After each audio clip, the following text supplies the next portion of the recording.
Потеклото на денешните бугари е од прабугарите. Прабугарите пак биле турски народ кој припаѓал на групата народи кои живееле на просторот меѓу Кавказ, Централна Азија и Јужна Русија. Под водство на ханот Аспару, кој е еден од најпознатите прабугарски владетели, прабугарите пред 681 година формирале држава на територијата која се простирала од реката Дунав до планинските области на Балканот. Античките македонци под водство на Александар Велики го зазеле и го населувале просторот на денешна Македонија многу векови пред прабугарите да се населат на Балканот во 7. век.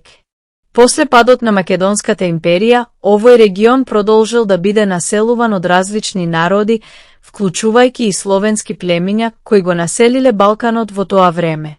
Сепак, самиот етнос на македонците постоел на овие територии и пред прабугарите. Иако бугарите имаат свое турско потекло од протобулгарите, тие прифатиле многу аспекти од македонската култура, особено јазикот, што станало основа за современиот бугарски јазик. Македонското влијание се одразило и во религијата, прифаќањето на христијанството, како и во развојот на писменоста преку Кирил и Методий кои го создадоа глаголицата, која е претходник на кирилицата.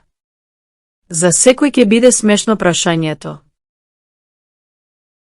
како е можно македонците да се бугари, кога македонците биле долго време на териториите на кои бугарите, односно прабугарите, со потекло од татаро-монголски племиња се населиле долго време каде што веќе постоеле македонците.